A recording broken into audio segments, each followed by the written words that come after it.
Hello students, today we will study class 7th, chapter 1 History, the medieval period. The history of the world can be divided into three broad periods: ancient, medieval and modern. History world की history हम three parts में divide कर सकते हैं: ancient, medieval and modern. Each of these period covers many centuries, और हर period कई centuries को कवर किया है. And the length of the period में differ from one part of the world to another. For example, the medieval period began around the 5th century AD in Europe, but around the 8th century AD in India. Example के लिए ये बता सकते हैं medieval period जो 5th century AD Europe में start हुआ, but India में 8th सेंचुरी एडी में स्टार्ट हुआ. In this book you will study about India in the medieval period. इस बुक में इंडिया के बारे में पढ़ना है, मेडिवल पीरियड में इंडिया कैसे थी. The medieval period in India span a millennium from the 8th to 18th century AD. Many developments during this period distinguish it from the previous period, that is the ancient period. Medieval period एक millennium Spain किया, एक millennium तक था, 8 to 18 century तक था India में. And बहुत सारे डेवलपमेंट्स इसी पीरियड में हुआ, और इसी की वजह से ये प्रीवियस पीरियड से, दैट मीन्स एंशिएंट पीरियड से डिफरेंट है. This chapter outline these new developments, और इस चैप्टर में ये सारे न्यू डेवलपमेंट्स के बारे में हमें पढ़ना है. Major political development.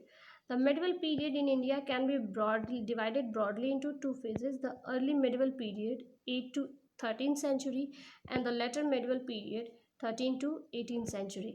medieval period को broadly two phases में divide कर सकते हैं. first early medieval period जो 8 to 13th century था, and later medieval period जो 13 to 18th century था. History of the early medieval period is centered on power struggles among regional kingdoms of both North and South India, leading to the frequent rise and falls of kingdoms. Early medieval period जो है वो power struggle पे, regional क्षेत्रीय जो राजा थे, साम्राज्य था, उनकी पावर स्ट्रगल, उनकी कैपेसिटी को एक दूसरे की साम्राज्य को छीनने पे डिपेंड था, जो नॉर्थ और साउथ इंडिया के थे. The most prominent among these kingdoms were the Rajput kingdom in the north and Chola kingdom in the south. और इनमें मोस्ट पावरफुल किंगडम साम्राज्य जो था वो राजपूत किंगडम नॉर्थ में और साउथ में चोला किंगडम का था. The distinctive cultural characteristic of the kingdoms spread to the new regions that came under them. और अलग अलग तरह के साम्राज्य में अलग अलग चीज़ें अलग क्षेत्र में आई. अलग जब राजा एक दूसरे के पार स्ट्रगल करते थे, जब अटैक करते थे, तब ये नई चीज़ें उस क्षेत्रों में आती थी. In the later medieval period, there was a number of invasions by Muslim conquerors from Central Asia. Among the invaders were Turk, Afghans and the Mughals. Later medieval period में बहुत सारे invasions हुए, अटैक हुए, मुस्लिम conquerors आए central Asia में, और इन invaders में तुर्क, अफगान, मुगल्स थे. This period saw the rise of powerful Muslim dynasties such as those of Khaljis, the Tughlaq, the Mughals. और इस पीरियड में बहुत सारी मुस्लिम डायनेस्टीज जो थी वो नई सामने आए, जैसे खलजी, तुगलक और Mughal. Under their rule Islamic custom influenced political, economic, social and cultural life in India. और इनके शासनकाल में इस्लामिक कल्चर जो है पॉलिटिकली, सोशली, इकोनॉमिकली राइज हुआ, अपग्रेड हुआ, आगे बढ़ा. This led to the growth of unique Indo Islamic culture. और यहीं से शुरुआत हुई एक नए डेवलपमेंट की, जिसको इंडो इस्लामिक कल्चर कहते हैं. Towards the end of the 15th century, European traders began direct overseas trade with India. और 15th सेंचुरी के एंड होते होते यूरोपियन ट्रेडर्स ने, यूरोपियन व्यापारियों ने ओवरसीज ट्रेड स्टार्ट कर दिया इंडिया से. The Portuguese were the first to arrive.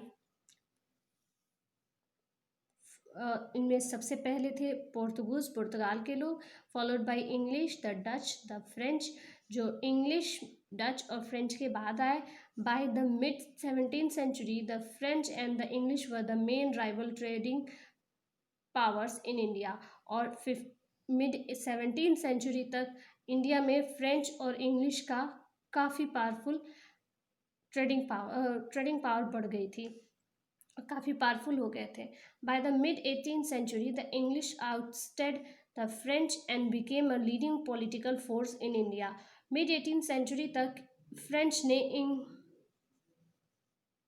English man ने, ब्रिटिशर्स ने फ्रेंच पीपल्स को यहाँ से हटा दिया, और सबसे ज़्यादा most prominent most political force के अकॉर्डिंग पॉलिटिकली बहुत ज़्यादा स्ट्रांग हो गए थे इंडिया में। This mark the beginning of modern period in India, और यहीं से मॉडर्न पीरियड की शुरुआत हुई इंडिया में।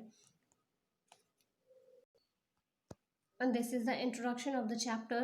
We will start in our next class, importance of geographical knowledge, the next topic or the important topic of this chapter. Thank you.